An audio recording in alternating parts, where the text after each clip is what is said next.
नमस्कार, आप देख रहे हैं प्रदेश का नंबर 1 और सबसे भरोसेमंद news channel India news Haryana और मैं हूं आपके साथ आयुष चित्रांश। देश की आन बान और शान, हमारे हरियाणा की पहचान, हमारे पहलवान पिछले 3 दिन से धरने पर बैठे हुए हैं। ओलंपिक पहलवानों ने कुश्ती महासंघ के अध्यक्ष ब्रजभूषण शरण सिंह पर यौन उत्पीड़न के आरोप लगाए हैं। अब खेल मंत्रालय से लेकर के खेल मंत्री तक खिलाड़ियों की गुहार इन सभी से है। अब ब्रजभूषण के इस्तीफे समेत कुश्ती फेडरेशन को भंग करने की मांग भी की जा रही है। खिलाड़ियों की इस लड़ाई में क्या पक्ष क्या विपक्ष, सभी का साथ खिलाड़ियों को मिल रहा है। इंसाफ की लड़ाई में खाप पंचायतों ने भी जंतर मंतर पर डेरा डाल दिया है। अब इंतजार ब्रजभूषण के इस्तीफे और फेडरेशन को भंग करने और इस मामले की जांच का है। तो कुल मिलाकर के आज तीसरा दिन है। लगातार आपने देखा मुलाकातों के बीच में खिलाड़ियों का जो प्रदर्शन है वो लगातार जारी है और खिलाड़ियों की जो मांग है वो यही है कि फेडरेशन को भंग किया जाए, फेडरेशन के अध्यक्ष को इस्तीफा दिलाया जाए और जो आरोप उन्होंने लगाए हैं उसकी जांच होनी चाहिए। इस तरह की बातें लगातार खिलाड़ियों ने कही हैं। आज भी मीडिया से मुखातिब होते हुए इन्हीं बातों को कहा गया। हालांकि लगातार खेल मंत्री के साथ आपने देखा कि कल भी चर्चा हुई, आज भी खेल मंत्रालय के साथ बातचीत हुई, लेकिन खेल मंत्रालय की तरफ से जो आश्वासन मिल रहा है उससे भी खिलाड़ी संतुष्ट नहीं है और उनका कहना है कि सबसे पहले ब्रजभूषण शरण सिंह का इस्तीफा होना चाहिए और जब तक उनका इस्तीफा नहीं होता है तब तक खिलाड़ी इसी तरह से धरने पर बैठे रहेंगे। या निश्चित काल होगा, इंसाफ की लड़ाई वो तब तक लड़ेंगे जब तक फेडरेशन के अध्यक्ष का इस्तीफा नहीं होता है। लेकिन इन सब के बीच में हालांकि ब्रजभूषण शरण सिंह बार बार इस बात को कहते हुए नजर आए कि वो इस्तीफा नहीं देने वाले हैं, वो चुने हुए हैं, वो किसी की दया से इस पद पर नहीं बैठे हैं और इसलिए वो इस्तीफा नहीं देंगे। अब चूंकि फेडरेशन के अंदर जिन कमेटियों ने उनको चुना है, जब तक उनके साथ वो बातचीत नहीं कर लेते हैं, इस पर वो फिलहाल अभी इस्तीफा देने को तैयार नहीं हैं। लेकिन अब यहां पर सवाल ये है, क्योंकि ये वो तमाम खिलाड़ी हैं, ये तमाम वो सितारे हैं जिन्होंने देश का नाम रोशन किया है और ऐसे में इनके द्वारा एक सुर में जो बात कही गई है ये बहुत गंभीर है, बेहद संवेदनशील ये पूरा मामला है और अब इस पूरे मामले में कार्रवाई किस तरह से होगी यही देखना बहुत अहम रहेगा। अब 3 तस्वीरें आपको सबसे पहले दिखाते हैं। देखिए 18 तारीख से ये विरोध प्रदर्शन शुरू होता है। 18 तारीख को कुछ खिलाड़ी आप देखिए जंतर मंतर पर पहुंचते हैं, विरोध होता है, जो बातें आज कही गई वही बात पहले दिन से खिलाड़ी कह रहे हैं।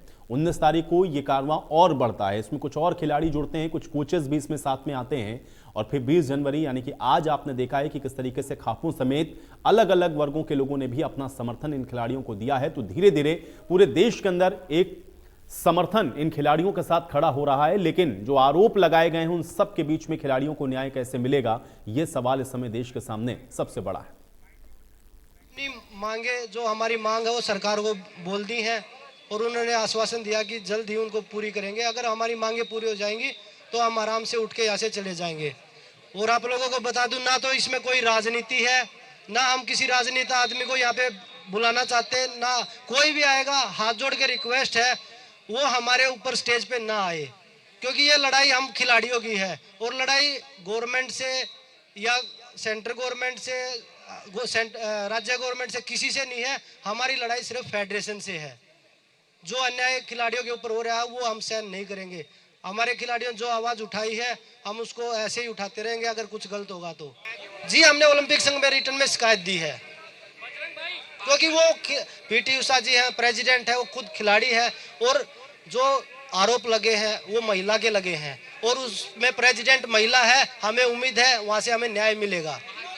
संगीन मामला है जो खिलाड़ियों ने आरोप लगाए हैं और जहां तक मैं जानता हूं मेरी पार्टी किसी भी गलत आदमी को बख्शती नहीं है, लेकिन उसके लिए जांच होना जरूरी है। जांच बिठा दी गई है, जो भी दोषी पाया जाएगा उसके खिलाफ सख्त से सख्त कार्रवाई होगी। 3 सदस्यीय समिति बना दी है और सरकार बहुत गंभीर है, मूक दर्शक नहीं है, बहुत गंभीर है। ये देश कानून से चलेगा, कायदे से चलेगा। आरोप लगाए हैं तो निश्चित तौर पर उसकी जांच होगी और मोदी जी की सरकार में कोई भी दोषी अगर जांच में दोषी पाया जाता है तो उसके लिए कोई रियायत नहीं है।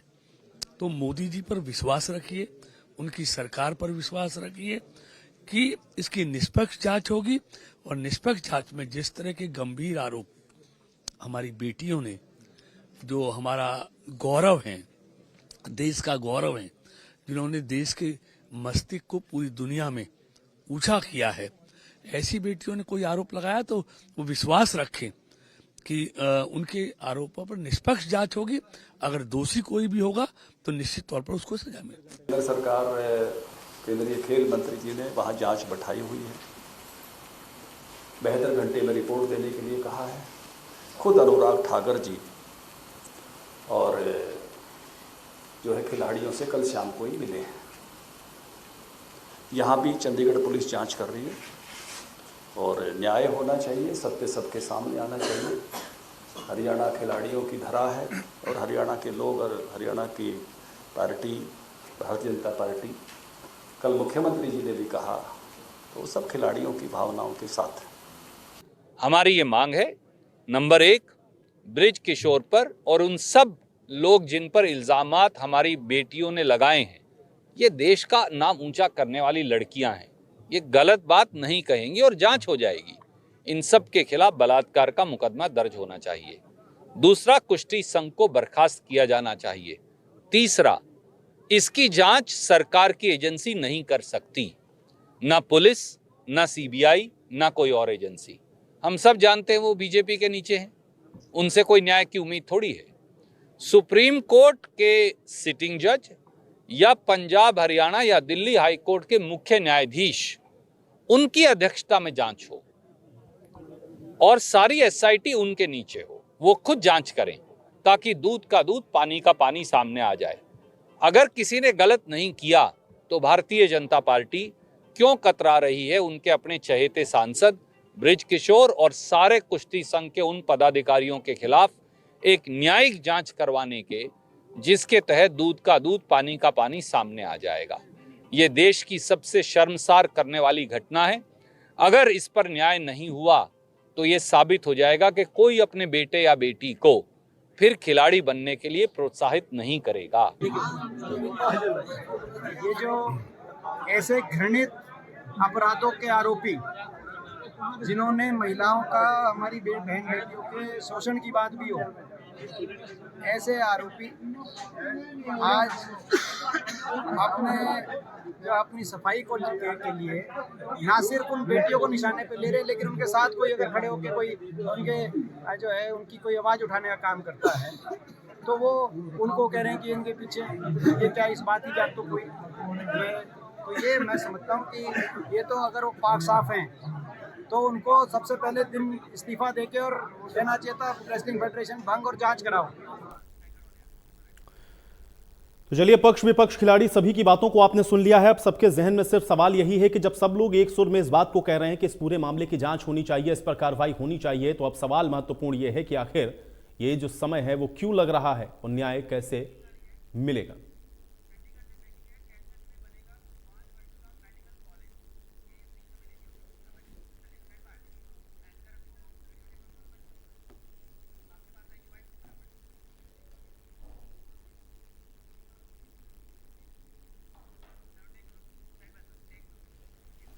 तो चलिए, इस खबर पर हम चर्चा करेंगे, लेकिन इस बीच एक बड़ी जानकारी आ रही है। ये बड़ी खबर आप तक हम पहुंचा दें कैथल से। ये बड़ी और अहम खबर है। तो कैथल में भगवान परशुराम मेडिकल कॉलेज बनेगा। ये बड़ी जानकारी चंडीगढ़ से। करनाल में भगवान परशुराम महाकुंभ में सीएम ने घोषणा की थी, मेडिकल कॉलेज का नाम भगवान परशुराम मेडिकल कॉलेज होगा। ये बड़ी जानकारी है। सरकार ने अब इसको लेकर के नोटिफिकेशन जारी कर दिया है। तो बड़ी खबर आप तक पहुंचा रहे हैं। सरकार ने नोटिफिकेशन जारी कर दिया है। कैथल में भगवान परशुराम मेडिकल कॉलेज बनाया जाएगा। ये बड़ी जानकारी है। चंडीगढ़ से समय की बड़ी खबर है। इसको लेकर के नोटिफिकेशन जारी कर दिया गया है। कैथल में भगवान परशुराम मेडिकल कॉलेज का निर्माण होगा। सरकार ने नोटिफिकेशन जारी किया है। तो भगवान परशुराम महाकुंभ में सीएम की तरफ से करनाल में इसकी घोषणा की गई थी कि मेडिकल कॉलेज का नाम भगवान परशुराम मेडिकल कॉलेज होगा, और अब सरकार की तरफ से बाकायदा इसके लिए नोटिफिकेशन जारी कर दिया गया है। तो ये बड़ी जानकारी है। इस वक्त की ये बड़ी खबर है। चंडीगढ़ से कैथल में भगवान परशुराम मेडिकल कॉलेज बनाया जाएगा। पॉलिटिकल एडिटर विपिन परमार हमारे साथ जुड़ चुके हैं। विपिन, करनाल में भगवान परशुराम महाकुंभ में सीएम ने जो घोषणा की थी, आज उसका नोटिफिकेशन जारी कर दिया गया है, क्या जानकारी? देखिए, एक बड़ी सौगात जो है मुख्यमंत्री मनोहर लाल की ओर से देने का काम करनाल महाकुंभ के दौरान किया गया था। और इसी कड़ी में अगर बात करें तो जो घोषणा की गई थी कैथल मेडिकल कॉलेज बनाने को लेकर और उस मेडिकल कॉलेज का नाम पर भगवान परशुराम के नाम पर रखने को लेकर, उसको आज सिरे चढ़ाते हुए उसका नोटिफिकेशन जो है वो जारी कर दिया गया है। ऐसे में कहीं ना कहीं करनाल में जो भगवान परशुराम का महाकुंभ हुआ था, उसमें कई घोषणाएं मुख्यमंत्री की ओर से की गई थी, जिसमें से एक ही घोषणा प्रमुख थी, जिसके बाद आज इस्टेब्लिशमेंट को लेकर जो है वो नोटिफिकेशन जारी कर दिया गया है। और खासतौर पर जो नाम इस मेडिकल कॉलेज का रहेगा वो भगवान परशुराम पर रहेगा। तो ऐसे में कहीं ना कहीं एक बड़ी सौगात देने का काम जो है वो मुख्यमंत्री मनोहर लाल की ओर से जो है वो किया गया है। चलिए विपिन, बहुत शुक्रिया इस बातचीत और जानकारी के लिए। तो करनाल में जो घोषणा मुख्यमंत्री ने की थी, आज उसका नोटिफिकेशन जारी कर दिया गया है। कैथल के अंदर भगवान परशुराम मेडिकल कॉलेज बनाया जाएगा। ये बड़ी जानकारी है और एक बड़ी सौगात है जो कि कैथल वासियों को मिलेगी, क्योंकि भगवान परशुराम के नाम से मेडिकल कॉलेज का निर्माण होगा। और भगवान परशुराम महाकुंभ में सीएम ने इसकी घोषणा की थी और अब इस मेडिकल कॉलेज का निर्माण किया जाएगा। नोटिफिकेशन जारी कर दिया गया है।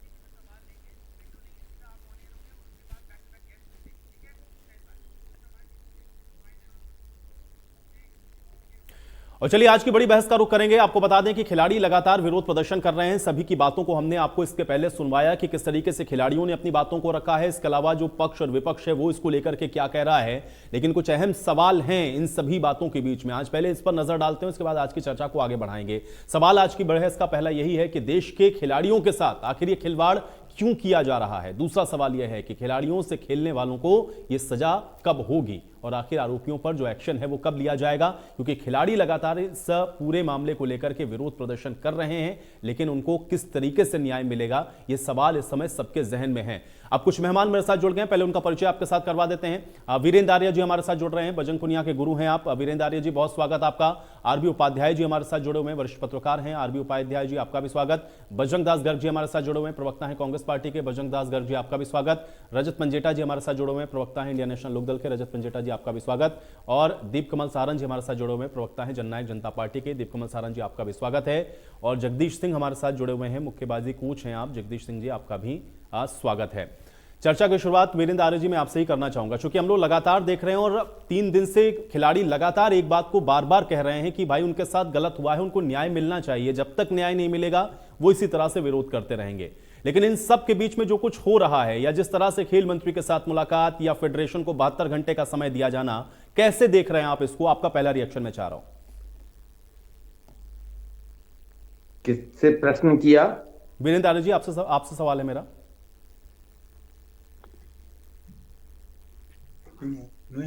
वीरेंद्र आर्य जी, आपको मेरी आवाज मिल रही है? चलिए, वीरेंद्र आर्य जी तक शायद मेरी आवाज नहीं पहुंच रही है, मैं दोबारा से आपका रुख करूंगा। लेकिन उससे पहले दीप कमल सारंग जी, मैं तब तक आपका रुख करता हूं। दीप कमल जी, कैसे इसको देख रहे हैं? क्योंकि पक्ष विपक्ष सबकी बातों को सुन रहे हैं कमोबेश, क्योंकि पूरा देश इस समय के सेंटिमेंट्स है खिलाड़ियों के साथ में। लेकिन अभी तक जो कुछ भी हुआ है, चाहे खेल मंत्रालय की तरफ से हम लोग देखें या फेडरेशन को अल्टीमेटम दिया जाना, कैसे देख रहे हैं ये तमाम आरोपों के बीच में आज जो खिलाड़ी विरोध प्रदर्शन कर रहे हैं?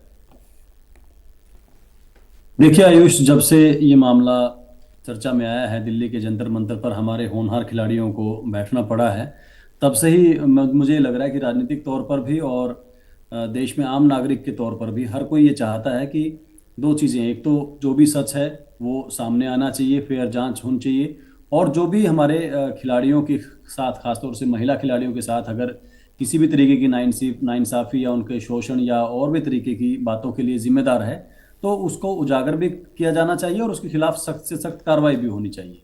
अब इसमें जहाँ तक हम कल से आज तक का जो पूरा मामला देख रहे हैं, घटनाक्रम देख रहे हैं, उसमें 2 पहलू हैं। एक तो ये कि इसको राजनीतिक तौर पर और प्रशासनिक तौर पर और फेडरेशन के स्तर पर ही खेल विभाग या खेल मंत्रालय या केंद्र सरकार अपनी तरफ से मैनेज करे और खिलाड़ियों को संतुष्ट करे कि जिस भी तरीके से वो जो कार्रवाई चाहते हैं, जो रेसलिंग फेडरेशन ऑफ इंडिया है उसके अध्यक्ष या जो कोच हैं या जो बाकी लोग हैं जिनसे भी उनको नाराजगी है, उनके खिलाफ इनफॉर्मली या यूं कहें कि उसको एक प्रशासन के तौर पर, एक सरकार के तौर पर अगर उनको संतुष्ट किया जाना हो तो या तो उस रूप में किया जाए, या फिर दूसरा तरीका यही है कि एक क्रिमिनल FIR इसके मामले में दर्ज हो, प्रॉपर शिकायत हो, बाय नेम शिकायत हो, कुछ खिलाड़ी सामने आए और फिर उसके ऊपर एक इन्वेस्टिगेशन के तौर पर चले। मुझे लगता है खिलाड़ी भी ये दूसरा रास्ता फिलहाल अपनाने की तरफ उतना ज्यादा उनका जोर नहीं है। वो चाहते हैं कि एक सख्त कार्रवाई हो जाए, अध्यक्ष बदल दिए जाएं, या जो भी उनको मांग है कोच को लेकर या बाकी सुविधाओं को लेकर, वो चीजें फेयरली उनको मिल जाएं और वो अपनी प्रैक्टिस करें, अपने अखाड़े में जाएं, अपनी कुश्ती जो है शुरू करें और आगे के जो टूर्नामेंट है उनकी तैयारी शुरू करें।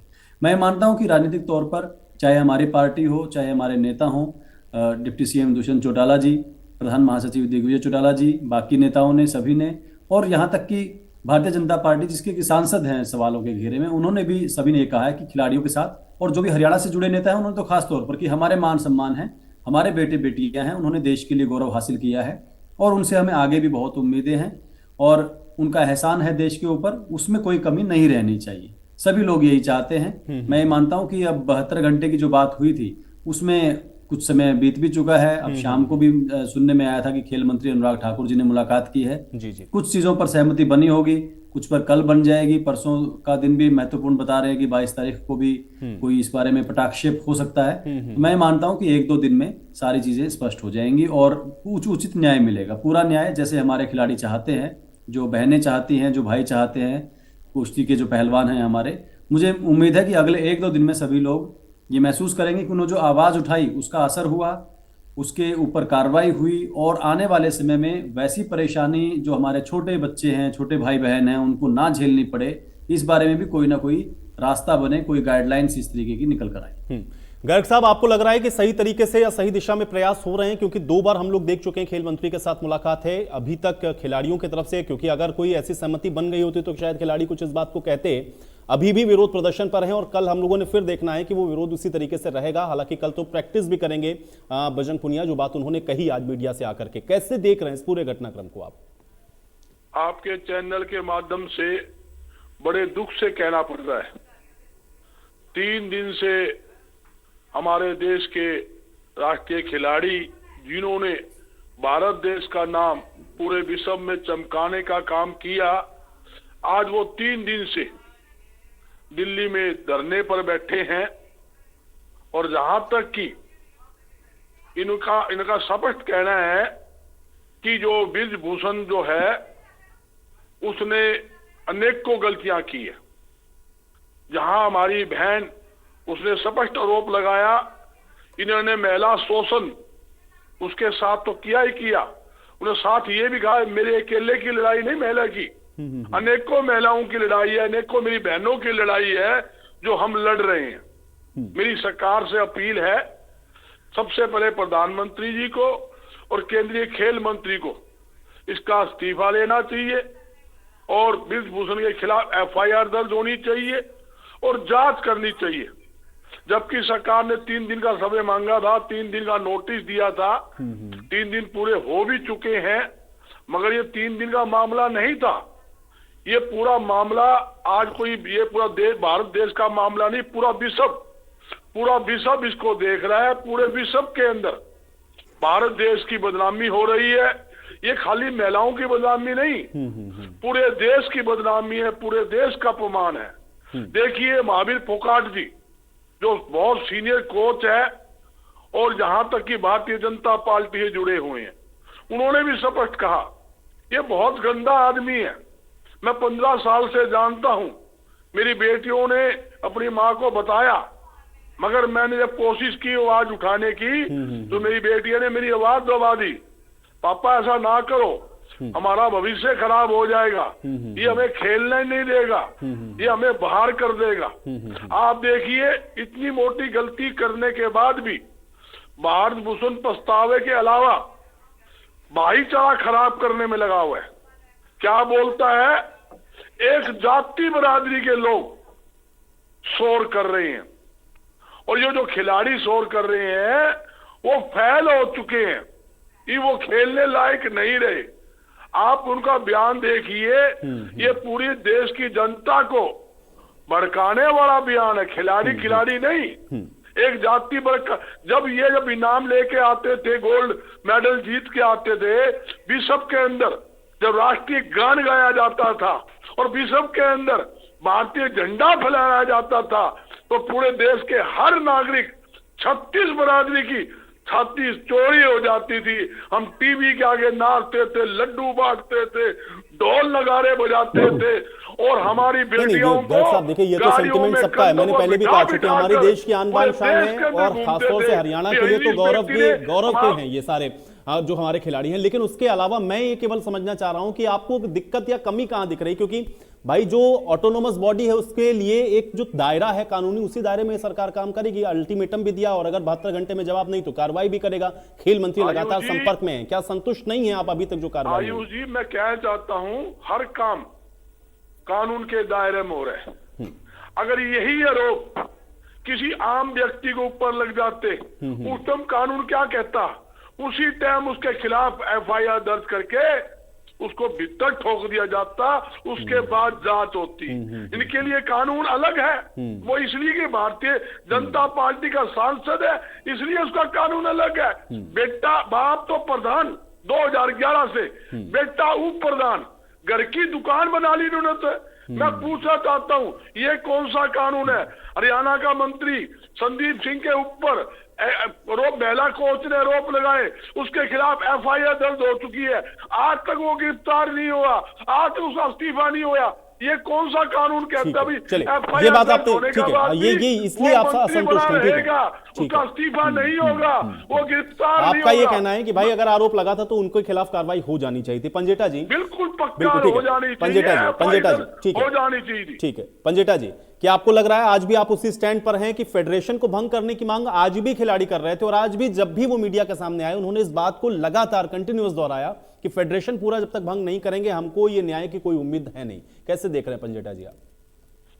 देखिए आयुष जी, शुरुआत तो मैं यहाँ से करूंगा। जो आज एक उन्होंने टिप्पणी करी है कि जाति विशेष को लेकर, पूरी बात बजरंग जी बताना भूल गए। उन्होंने प्रदेश विशेष को लेकर और खास करके हरियाणा के बारे में नाम लेकर कहा है। ये बहुत दुर्भाग्य की बात है। वो पूरे देश के लिए मेडल लेके आते हैं। वो अगर उनकी क्या गलती है, अगर वो हरियाणा से हैं, अगर वो क्या गलतियां उनकी कि वो एक जाति विशेष से हैं, तो भाई जाति विशेष से हैं तो क्या उनको अब क्या देश से बाहर निकालो? हाँ, अब बात आती है कि वो उन्होंने कहा मैं अपने दम पे बनाऊं। अपने दम पे तो आप बने नहीं, जनता के दम पे बने।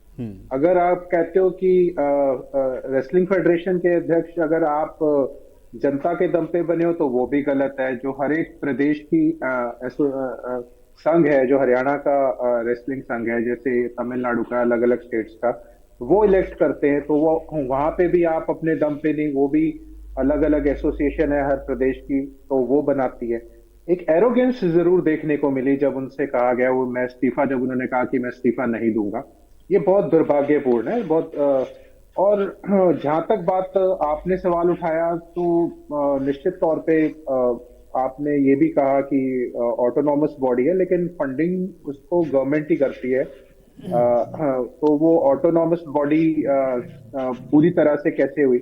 दूसरा, अगर आप इसको जो भी है ये फेडरेशन है, इसमें अगर सेक्सुअल हरासमेंट कमेटी नहीं है तो जो हमारा भारतीय स्पोर्ट्स कोड है उसके पेज नंबर 85, 86, 87 के तहत अगर उसमें सेक्सुअल हरासमेंट कमेटी गठित नहीं हो रखी तो वो वैसे ही डीरिकॉग्नाइज हो जाएगी। ऊपर से ओलंपिक चार्टर क्या कहता है? ओलंपिक चार्टर कहता है कि जो भी किसी टाइप का फोटोग्राफिक हो, ऑडियो या वीडियो एविडेंस है, वो एडमिसेबल है। तो इनके पास एविडेंस तो है, मगर मैं खुद नहीं चाहता कि बेटियों का नाम इस तरह उछाला जाए, किसी का भी सामने आए। बहुत दुर्भाग्यपूर्ण है कि विनीश फोगाट जी भी ऐसे बैठे। मैं कल भी एक बात कही थी, पहलवान रोया नहीं धोया करते हैं, आपको चिंता करने की जरूरत नहीं। पूरे देश अगर कहीं कुछ गलत हुआ, गलत के खिलाफ जरूर कार्रवाई होनी चाहिए। अगर आप पूरी रेसलिंग फेडरेशन में जो जो गलत है आप उनके ऊपर कार्रवाई कीजिए। भंग करना क्या कॉन्स्टिट्यूशन क्या कहता है, इसका क्या कॉन्स्टिट्यूशन है, उसको भी सारा रीड करना पड़ेगा। लेकिन दुर्भाग्य की बात है कि बहुत बड़े बड़े अगर पॉलिटिशियन, कोई बेटी ने कहा कि मैं सुरक्षित महसूस नहीं करती, तो बेटी बचाओ बेटी पढ़ाओ में कुलदीप सिंगर भी थे, तो वहां क्या हाल हुआ था उस परिवार का। तो आसान नहीं होता इन ऐसे लड़ना अगर कोई इस टोन में आ जाए, इस एरोगेंस में आ जाए तो हम और भी बहुत से एग्जाम्पल है, मैं नहीं लेना चाहता, जो बहुत उच्च पद पे रहे हैं देश के, जिन्होंने जांच को प्रभावित हो सकती थी, इस्तीफा नहीं दिया अपने पद पे और नैतिकता के तौर पे देना चाहिए था। और निश्चित तौर पे यहाँ दीप कमल सहारन जी ने भी कहा कि मैं वो महिला हैं। ऊपर से दिग्विजय सिंह चौटाला ने कल एक पीसी करके ये कहा कि जब जूनियर कोच 4 महीने पहले दुष्यंत जी के पास आई तो अगर उन्हें इंसाफ कहीं मिला तो वहां मिला। तो क्या इंसाफ मिला, मुझे बताएंगे? 4 महीने से वो धक्के खा रही हैं दर बदर, का कौन सा इंसाफ मिला? मुझे आज एक बात बता दीजिए, 4 महीने तक जब वो आपके वहां दफ्तर में आई, कौन सी एफआईआर रजिस्टर करी? आज तक इन्होंने इस्तीफे की मांग नहीं करी। बार बार एक ही वर्ड बोलते हैं, राजनीतिक बयान देते हैं कि जांच होनी चाहिए, जांच, अरे जांच तो होनी ही चाहिए। आज नॉन बेलेबल ऑफेंसेस के अगेंस्ट उनके ऊपर मुकदमा दर्ज है। नैतिकता के तौर पर ये जो हरियाणा सरकार में जो बैठे मंत्री हैं, ये गाड़ी खून पसीने की कमाई है। ये जो इनको पूरा घर मिला हुआ है, इनके इलेक्ट्रिसिटी चार्जेस, इनके गाड़ियों का खर्चा, इनके स्टाफ का खर्चा, वो हरियाणा का गाड़ी खून पसीने की तो कमाई पंचेटा का जी, आपको लग रहा है खर्चा। अप्रोच सही नहीं है गवर्नमेंट की, चाहे आप हरियाणा गवर्नमेंट के कॉन्टेक्स्ट में कह रहे हो या सेंट्रल गवर्नमेंट के कॉन्टेक्स्ट में कह रहे हो, कि अप्रोच सही नहीं है? निश्चित तौर पे देखिए, पहले इंक्वायरी हो, बड़े से बड़े कोई भी नेता या राजनेता पूरे विश्व में भी रहे हैं, वो तब तक उनको अपना नैतिकता के तौर पर पद छोड़ देना चाहिए। अगर he comes out clean whosoever it is, either it's mister बिल्कुल ठीक बात है ब्रिजभूषण पंचेटा जी, लेकिन इतनी नैतिकता तो पॉलिटिकल पार्टीज में सब में होना चाहिए ना। फिर तो वो नैतिकता आ जाए तो फिर तो आधी समस्या देश के ऐसे ही खत्म हो जाए।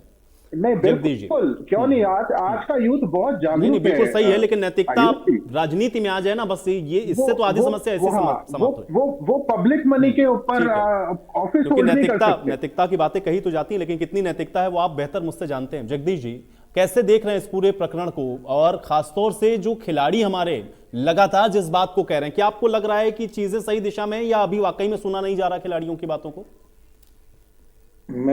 ये एक बहुत गंभीर मामला है और मैं लगातार 3 दिन से मीडिया में न्यूज देख रहा हूं।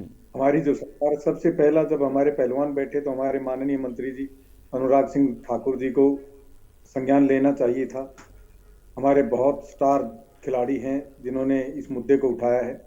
दूसरा दायित्व तो हमारी जो खेल संस्था है, इंडियन ओलंपिक एसोसिएशन, उनके अध्यक्ष हैं पीटी उषा जी, उनका दायित्व, उन्होंने भी बहुत देर कर दी इस मामले में। पहले उन्होंने ट्वीट किया, अभी दोबारा कहा है कि हम इसकी जांच कराएंगे, कमेटी बनाएंगे। इसमें मैं 30 सेकंड में बता दूं आपको जी। इसमें जांच होती रहेंगी। ब्रजभूषण जी का जो आज एटीट्यूड देखा, जिस तरह से उनकी मत देखी, उनकी बायोग्राफी देखी, और ये सरेआम दिखाई देता है कि हमारी जो केंद्रीय सरकार है उनका हाथ उनके ऊपर है। वो सत्ताधारी दल के सांसद हैं और बहुत दबंग और बाहुबली। मुझे नहीं पता सरकार क्यों इतना डिले कर रही है। खिलाड़ियों की छोटी सी मांग है, उनको हटाया जाए, नहीं हटते हैं। खेल मंत्रालय, उनकी जो वर्तमान खेल भारतीय कुश्ती संघ है, उसकी मान्यता, उसको डिसएफिलिएट कर दे।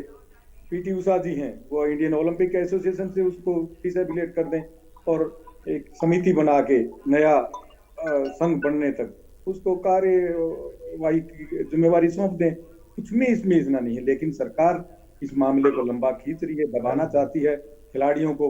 मुझे बड़ा दुख हुआ, माननीय अध्यक्ष जी कहते हैं ब्रजभूषण जी कि ये हरियाणा के हैं, ये फलां जाति से हैं। इससे शर्मनाक बात नहीं हो सकती। हमारी जो सरकार है, चाहे हरियाणा सरकार हो, हरियाणा में भी खिलाड़ियों को जो कोटा देना चाहिए था नहीं दिया गया, झूठी उनको आश्वासन दिए गए हैं। तो सरकार खिलाड़ियों के मामले में गंभीर नहीं है, खाली बयानबाजी करती है और अपना राजनीतिक उल्लू सीधा करना चाहती है। हमारे खिलाड़ी इतनी सर्दी में जो स्टार हैं देश के, जब ये मोदी जी से कितनी दूर है वो अपना जहाँ धरना स्थल है, उनको हर चीज का पता है। जब वो पदक लेके आते हैं, वो फोटो खिंचवाते हैं, उनसे मिलते हैं, वो इसलिए कि वो राजनीतिक रूप से माइलेज लेना चाहते हैं, एडवांटेज लेना चाहते हैं। अगर उनको इतनी सच्चे उनसे हमदर्दी होती तो 2 मिनट का काम है। मोदी जी 2 मिनट में कहते, ब्रजभूषण जी जाइए, आप छोड़िए इस संघ को, इसको दूसरा कोई काबिल आदमी चलाएगा। और सबसे ये तो एक चिंगारी है। मैं मानता हूं कि हमारी बेटी ने जो विनेश फोगाट है, उसने जो बात उठाई है ना, मैं उसकी तुलना मंगल पांडे से करता हूं, जिसने मेरठ की छावनी में 1857 में उस गदर की शुरुआत की थी। ये मामला कुश्ती तक सीमित नहीं है। हर संघ में इस तरह के जो भ्रष्ट नेता है और जो भ्रष्ट नौकरशाह है, उन्होंने देश के खेलों पर एक बहुत बड़ा कब्जा किया है। ये तो एक मामूली सी चिंगारी है। आगे आने वाले टाइम में मैं मानता हूं कि एक 16 बनेगा। एक बहुत बड़ी क्रांति की जरूरत है। हमारे जो खेल संघ है वो देश की दौलत को लूट रहे हैं और भ्रष्ट नेता और जो राजनेता हैं वो देश के बिल्कुल सही कह रहे हैं जगदीश जी। और वाकई में अगर खिलाड़ी इस तरह से बाहर आ रहे हैं जिनको ये पता है कि उनका पूरा करियर दांव पे लगा हुआ है, तो निश्चित तौर पर ये बहुत संगीन है। और जो बात कह रहे हैं उस पर अब देखते हैं संज्ञान कैसे लेती हैं सरकारें। आरबी उपाध्याय जी, वरिष्ठ पत्रकार होने के नजर से आप इसको कैसे देख पा रहे हैं, क्योंकि लगातार आप भी 3 दिन से देख रहे होंगे। एक तो अपने आप में बड़ा गंभीर है इस तरह के खिलाड़ियों का ये कहना कि उनके साथ यौन शोषण या शोषण, मानसिक तौर पर इतना प्रताड़ित किया गया, सुसाइड जैसी बातों को वो सोच रहे हो। इस पूरे प्रकरण को कैसे देख रहे हैं? अप्रोच जो सरकार की है उसको आप कैसे देख रहे हैं? देखिए, बहुत ही शर्मनाक घटना है। और मैं तो कहता हूं बेटियां हरियाणा की बेटी नहीं, वो देश की बेटी और मान सम्मान ये देश का मान सम्मान। बेटियां हम सबके होती हैं। पहली बात तो कोई बेटी इतनी हिम्मत नहीं दिखाती, लेकिन क्यों पहलवान है और पहलवानों में हिम्मत भगवान देता है। उन्होंने हिम्मत दिखाई और अन्याय के खिलाफ किस तरह से लड़ा जाता है, बेटियों ने ये एक नजीर प्रस्तुत की है। वह सरकार का दायित्व बनता है। जहां माननीय प्रधानमंत्री जी बेटी बचाओ बेटी पढ़ाओ की बात करते हो और वहां कुलदीप सेंगर जैसे लोग या ब्रजभूषण शरण सिंह जैसे लोग कह रहे कि सरकार की जो छवि है उसको भी धूमिल करते हैं। कलंक है ये लोग। मैं तो ये कहूं, कोई भी बेटी इतनी हिम्मत नहीं दिखाती है। ज्यादातर तो बेटियां घर में दबाने की कोशिश की जाती है कि नहीं इससे बदनामी होगी, और उसका फायदा ऐसे लोग उठाते हैं। और एक कोई नया नहीं है, तो समय समय पर आरोप लगते रहते कोर्टों पर, मंत्रियों पर, और बेटियां इसलिए शांत रहती हैं कि उनका भविष्य कैरियर है, बर्बाद कर देगा, खेलने नहीं देगा। ये लोग, देखिए मैं कहता हूं कि राजनीति का जिस तेजी के साथ अपराधीकरण हुआ है वो चिंता का विषय। अपराधीकरण हो गया, व्यवसायीकरण हो गया। अब राजनीति में जो भी नेता है आप देखते होंगे, उन्हें लोग अच्छी नजर से नहीं देखते। और मैं नहीं कहता हूं, ये संसद में कहा गया कि हमारी विश्वसनीयता खतरे में। कोई भी शरीफ आदमी नहीं मानता किसी नेता को। आम जनता में जाके बात करिए। वो इसीलिए हुआ कि इस तरह के लोग कहते हैं एक मछली पूरे तालाब को गंदा कर दी। ठीक है, लेकिन आरबी उपाध्याय जी, चूंकि आपने यहाँ पे नेता की बात कर ही ली, तो मैं थोड़ा सा इसका पॉलिटिकल जो पहलू है वो भी आपसे समझ ही लेता हूं। मुझे ये बताइए, क्योंकि ब्रजभूषण शरण सिंह 4 बार से लगातार वहां से सांसद हैं, बाहुबली उनकी छवि है ये सब जानते हैं, लेकिन उसके बावजूद भी उनको मंत्रालय में कहीं कोई एडजस्टमेंट नहीं मिला। इसके पहले हम लोगों ने देखा वो बहुत सारे स्टेटमेंट इस तरह के देते रहे जिससे लग रहा था कि वो सरकार से भी नाराज चल रहे हैं। क्या इतने इंपॉर्टेंट हो सकते हैं वो सरकार के लिए? अगर हम इसका पॉलिटिकल पहलू भी देखें कि सरकार बच रही है या इस चीज को डिले करना चाह रही है, क्या मजबूरी हो सकती है सरकार की? देखिए, सरकार की मजबूरी ये होती है कि अगर वो एक्शन लेते हैं तो ये हो जाएगा कि वाकई में ये सरकार ठीक नहीं है, इस तरह के वो एक प्रूफ हो जाता है, जबकि ऐसा नहीं होना चाहिए। नैतिकता के आधार पर दे देना चाहिए। अच्छा होता ब्रजभूषण शरण सिंह जैसे ही आरोप लगे थे अपना इस्तीफा दे देते, उन्होंने कहा मैं रिजाइन करता हूं जब तक जांच नहीं होगी। तो कुछ नैतिकता के तगाजे भी होते हैं। लेकिन आप और आके किसी एक वर्ग विशेष को, एक प्रदेश विशेष को टारगेट करते हैं तो क्या प्रूव करना चाहते हैं? हरियाणा देश का हिस्सा नहीं है क्या? हरियाणा की बेटी देश की बेटी नहीं है? मैं गांव का रहने वाले, गांव की बेटी पूरे गांव की बेटी हूं। तो ये देश की बेटियां हैं, देश के लिए खेलती, देश के लिए मेडल लाती, मेहनत करती, पसीना बहाती। इस तरह से कौन? नहीं, तो आरबी उपाध्याय जी, आप ये कह रहे हैं कि वो हरियाणा वर्सेस या अदर स्टेट करके वो बचने की कोशिश कर रहे हैं या उसको दूसरा रंग देने की कोशिश है कहीं जानबूझकर? देखिए, डिवाइड एंड रूल अंग्रेजों का एक वो था, तरीका था, और अब राजनीतिक लोग भी ये तरीका सीख गए। अंग्रेज तो चले गए, लेकिन उसके बाद ये डिवाइड एंड रूल अभी तक जारी है। जाति के नाम पर, धर्म के नाम पर, प्रदेश के नाम पर, किसी भी तरीके से अगर पूरा देश इन बेटियों के साथ खड़ा हो जाएगा तो मुसीबत खड़ी हो सकती है। इस बात को ब्रजभूषण शरण सिंह अच्छी तरह जानते हैं, इसलिए वो उसको सीमित कर देना चाहते हैं हरियाणा। एक वर्ग विशेष तक सीमित कर देना चाहते हैं, एक जाति विशेष तक सीमित कर देना चाहते हैं, जिससे ये आग और न फैली, ये चिंगारी और न फैली। बिल्कुल मैं कहता हूं संविधान के अनुसार देश चलता है, कानून से चलता है। कौन से कानून में लिखा है कि भी ठीक है आप चुने हुए प्रतिनिधि हैं तो आपके खिलाफ एफआईआर नहीं हो सकती, आपके खिलाफ जांच नहीं हो सकती, क्यों आप सत्ताधारी दल से बिलोंग करते हैं। इसलिए क्या मैसेज आएगा, क्या मुंह लेकर बीजेपी हरियाणा में या पूरे देश में बेटी पढ़ाओ बेटी बचाओ की बात करेगी। शर्मनाक घटनाएं हैं इस तरह की। बिल्कुल ठीक है दीप कमल जी, समय पर बहुत सारे दीप कमल जी देखिए हरियाणा के कंटेक्स्ट में ये बात कही गई, पंजेटा जी कहते खेल मंत्री यहाँ हरियाणा के कि भाई जो अप्रोच है पॉलिटिकल वो सही नहीं है, और अगर इस तरीके से होगा तो फिर भाई कैसे बेटियां सुरक्षित होंगी, और वही कुछ रिफ्लेक्शन यहाँ पर भी है। देखिए आयुष भाई, अप्रोच तो इंडियन नेशनल लोकदल की और रजत पंजेटा जी की मुझे देखकर हैरानी हुई कि एक विषय जो चल रहा है कुश्ती खिलाड़ियों का, पहलवानों का, उसमें इन्होंने चूज किया कि कोई एक और मौका इनको मिल जाए, इंडियन नेशनल लोकदल को मिल जाए कि जेजेपी में कमी बता दें, जेजेपी को घसीट लें इसके अंदर। 4 महीने पहले जब जो यहाँ की जूनियर कोच हैं वो डिप्टी सीएम दुष्यंत चौटाला जी से मिली थी, तो वो इस बात के लिए मिली थी कि उनकी पंचकुला में प्रैक्टिस जो है वो बंद करवा दी गई थी, सिर्फ इस बात के लिए। उस वक्त ना उन्होंने यौन शोषण की कोई बात कही, ना खेल मंत्री से संदर्भ में कोई अपनी और शिकायत दी, ना ही ये जिक्र किया कि उनके साथ कोई और तरीके की जाति या कोई भेदभाव हो रहा है। उन्होंने ये कहा कि प्रशासनिक कारणों से मेरी प्रैक्टिस जो है वो पंचकुला में बंद हो गई है, उसको शुरू करवा दीजिए। उसको लेकर डिप्टी सीएम साहब ने तुरंत उसी दिन स्पोर्ट्स डायरेक्टर पंकज नैन जी से बात की, और बाद में जब खेल मंत्री से मिले तब उनको भी कहा कि इस तरीके से किसी की प्रैक्टिस मत बंद करवाइए, उसको प्रैक्टिस करने के लिए मैंने खेल डायरेक्टर को बोल दिया है, और वो उनकी शुरुआत उनकी शुरू करवा दी गई थी। ये बात उन्होंने उसी प्रेस कॉन्फ्रेंस में कही जो उन्होंने अपने घर में कार्यालय में बैठाकर। 1 मिनट रुक जाइए, 1 मिनट रुक जाइए रजत जी, 1 मिनट रुक जाइए, क्यों परेशान हो रहे हैं आप? 1 मिनट रुक जाइए, इस्तीफा मांगा। ठीक है पंजेटा जी आपका सवाल आ गया, रुक जाइए 1 मिनट, मैं आ रहा हूँ। सवाल आ गया, जवाब लेते हैं आप इतना। दीप कमल जी, इतनी डिबेट आप कर चुके हो, आपको बिल्कुल इतनी भी तमीज नहीं है कि भाई एक बात का जवाब दिया जा रहा है तो उतना सुन ले कम से कम। तमीज है, बिल्कुल तमीज है मुझे। आप तो फिर आप क्यों नहीं बात पूरी होने दे रहे? इस्तीफा मांगा आज तक, बस एक हम छोटा बता रहा सा हूँ, सवाल है। उसका भी आप बता रहा इतना हूँ। परेशान हो गए, आप इतना परेशान हो गए इतनी छोटी सी बात पे, तो आप मैंने हो तो गए ना छोटा सा परेशान, तो सवाल आपकी किया है। पोल खुल रही है यहाँ पर। डिप्टी क्या सीएम पोल साहब खुल रही के है? पास पोल तो जब आपकी जूनियर खुल कोच रही है। हरियाणा वाली जो आई पोल थी, तो आपकी खुल रही है। 1 मिनट रुक जाइए, इनको चुप कराइए, इनको बिल्कुल ही। आप बोलिए, मैं चुप हूँ। ठीक है मैं आपका पंजेटा जी जवाब जवाब लेते हैं, पंजेटा जी जवाब लेते हैं, जवाब ले लेते हैं, एक एक करके बोलेंगे बेहतर रहेगा। पंजेटा जी हाँ, इस तरीके से वोट आएंगे क्या आपकी पार्टी की? दीप कमल जी ठीक है, पार्टी को ठीक है थोड़ा दीप सा कमल तमीज जी, दिखाएंगे दीप तो कमल जी। बचेगी कहीं पे। सीधा अभय सिंह की जवाब। भाषा और उनका तेवर यहाँ दिखाएंगे तो बचा खुचा भी नहीं रहेगा मैं आपके पल्ले। बहुत विनम्रता से पूछ रहा हूँ आपसे, आपने आज मतलब तक हैरानी है इस्तीफा मुझे, क्यों नहीं बोला? एक सार्वजनिक आपने आज जीवन तक इस्तीफा क्यों नहीं में, मांगा? राजनीतिक जीवन में कोई भी पार्टी, कोई भी नेता, कोई भी प्रवक्ता इस तरीके की आपने गैर जिम्मेदारी आज तक चीजें कैसे लगातार बार बार ठीक है पंजेटा जी देखिए जवाब ले लेते हैं ना, समय खराब हो रहा है। आपने कह दिया, आपने बोल दिया, देखिए प्रदेश की जनता ने भी सुन लिया, आपने इस्तीफा लिया नहीं लिया, मांगा नहीं मांगा, ठीक है जवाब लेते हैं ना। दीप कमल जी जवाब दीजिए। वो विषय ही नहीं था यहाँ पे उठाना। मैंने ये कहा ये तो चलो इनके नेता की और पार्टी की जिम्मेदारी होगी, लेकिन प्रवक्ता की सोच क्या है? एक राष्ट्रीय मुद्दा दिल्ली के जंतर मंतर पर चल रहा है, उसमें इनको जेजेपी याद आ रही है। ये इनकी सोच का दायरा सीमित हो गया है। दोनों में फर्क क्यों?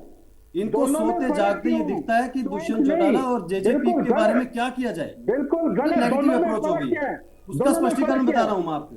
चलिए स्पष्टीकरण सुन लेते हैं पंजेटा जी, जवाब तो आ जाएगा ना, स्पष्टीकरण सुनते हैं ना पंजेटा जी, आपके सवाल का स्पष्टीकरण। जो इन्होंने ये कहा था, इन्होंने ये कहा कि 4 महीने पहले जब डिप्टी सीएम साहब से मिली थी तो उसके बाद कौन सी एफआईआर हो गई थी, उसके बाद क्या कार्रवाई हो गई थी, वो बता रहा हूँ कि 4 महीने पहले उन्होंने ये मिलकर ये कहा था कि मेरी पंचकुला में प्रैक्टिस बंद करवा दी गई है, और वो दुष्यंत चौटाला जी ने 24 घंटे के अंदर शुरू करवा दी थी। ये मैं बता रहा हूँ। दूसरी बात, आप मुझे समय दीजिएगा आयुष जी, इनसे ये पूछिए कि दोनों मुद्दों में फर्क क्या है?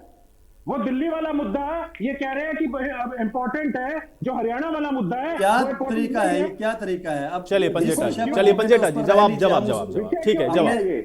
हमने खेल मंत्री संदीप सिंह जी वाले विषय में भी बहुत सारी डिबेट की और बहुत सारी बातों के जवाब दिए। आज जो विषय उस पर रह लीजिए, आपकी पार्टी में दिशा नहीं होगी, लेकिन डिबेट की दिशा पर रहने दीजिए कम से कम। बिल्कुल गलत बोल रहे हो आप। चलिए ठीक है गर्ग साहब, हाँ गर्ग साहब, ठीक है ये हो गया, आप नहीं होने वाले। ठीक है गर्ग साहब, गर्ग साहब अप्रोच आपको भी लगता है सही नहीं है सरकार की?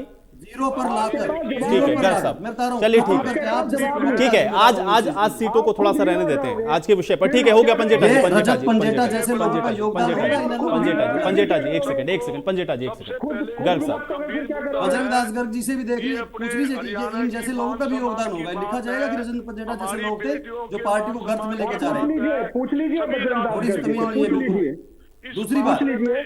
दूसरी बात जहां तक आप हमसे ये पूछ रहे हैं, अगर ये पूछ आपने आयुष आपने पूछा कि राजनीतिक कोई अगर कोई वो है क्या, कोई कंफ्यूजन है क्या किसी का, हमारी पार्टी ने बिल्कुल स्पष्ट तौर पर पहले दिन ही ये कहा कि जूनियर कोच के जो आरोप है उनकी जांच होनी चाहिए हरियाणा के संदर्भ में, और उसके बारे में चंडीगढ़ पुलिस जांच कर रही है। हरियाणा पुलिस जांच नहीं कर रही है, चंडीगढ़ पुलिस के पास FIR दर्ज है। चंडीगढ़ पुलिस अपना काम निष्पक्षता के साथ कर रही है, वो करना चाहिए पूरा। जब वो पूरा करेंगे उसके हिसाब से जो कार्रवाई हरियाणा सरकार को, मुख्यमंत्री जी को लगेगी, वो उस हिसाब से करेंगे। दूसरी बात, उसके साथ अगर आप हमसे इतनी नैतिकता की उम्मीद कर रहे हैं, आपके प्रदेश अध्यक्ष नफे सिंह राठी फरार चल रहे हैं इनेलो के, और उनके बेटे अभी अभी गिरफ्तार हो गए, अभी गिरफ्तार हो गए 5 मिनट पहले।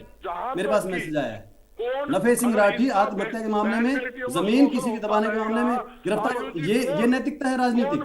आयुष, हम इन लोगों से ये बात पूछेंगे या इन लोगों की दिशा पर चलेंगे जिनके प्रदेश अध्यक्ष फरार चल रहे हैं, ये सवाल उठाएंगे। चलिए ठीक है, इसीलिए तो नैतिकता की बात हुई थी ना कि भाई पॉलिटिकली पार्टी या जो पॉलिटिकल पार्टीज हैं उनके अंदर अगर नैतिकता हो तब तो बात ही खत्म हो जाए, फिर तो आदमी समस्या देश की अपने आप सही हो जाए। लेकिन राजनीति है ना, उसमें भी ये अपनी आपस की, मैंने शुरू में कहा कि सिर्फ हमारी पार्टी नहीं, हर आदमी ये चाहता है कि निष्पक्षता से जांच हो और खिलाड़ियों को न्याय मिले। ठीक है गर्ग साहब, एक सेकंड पंजेटा जी आने वाले वक्त में ऐसा ठीक है पंजेटा जी ठीक है गर्ग साहब एक सेकंड पंजेटा उसके बीच में भी इनको जेजेपी पंजेटा जी, उस डिबेट में भी जेजेपी लेके आनी है पंजेटा जी। देखिए आयुष जी, हमने तो सीबीआई इंक्वायरी की मांग करी।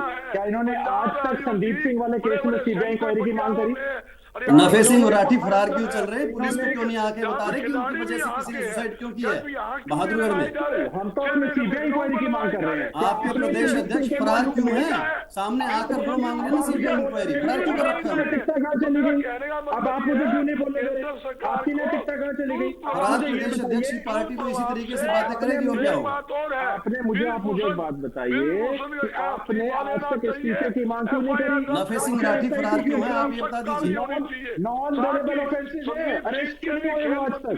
हम आपकी भाषा थोड़े बोलेंगे, हम अपनी भाषा बोलेंगे। हम जिम्मेदारी के साथ अपनी भाषा बोलेंगे कि निष्पक्ष जांच होनी चाहिए, जूनियर कोच को न्याय मिलना चाहिए जो हरियाणा की बेटी है। हरियाणा की कोच को पूरा न्याय मिलना चाहिए, पूरी अच्छे से जांच होनी चाहिए। आपकी भाषा नहीं बोलेंगे, हम अपनी भाषा बोलेंगे। नहीं, क्या आपने SIT बिठाई? आप ये बता दीजिए कि नफे सिंह राठी फरार क्यों? चलिए ठीक है, अब आप लोग के आरोप प्रत्यारोप के बीच में चर्चा मुझे यही समाप्त करनी पड़ेगी। आप लोग का शुक्रिया अपना समय निकालने के लिए, इस चर्चा का हिस्सा बनने के लिए। तो आज तीसरा दिन है, खिलाड़ी प्रदर्शन कर रहे हैं, खेल मंत्री के साथ लगातार बातचीत और मुलाकात हो रही है, लेकिन खिलाड़ियों की जो मांग है या खिलाड़ियों के जो आरोप हैं उस पर आगे क्या रुख रहता है, कैसे इसका समाधान निकाला जाता है, ये देखना बहुत महत्वपूर्ण होगा। आज बड़ी बहस में मेरे साथ फिलहाल इतना है।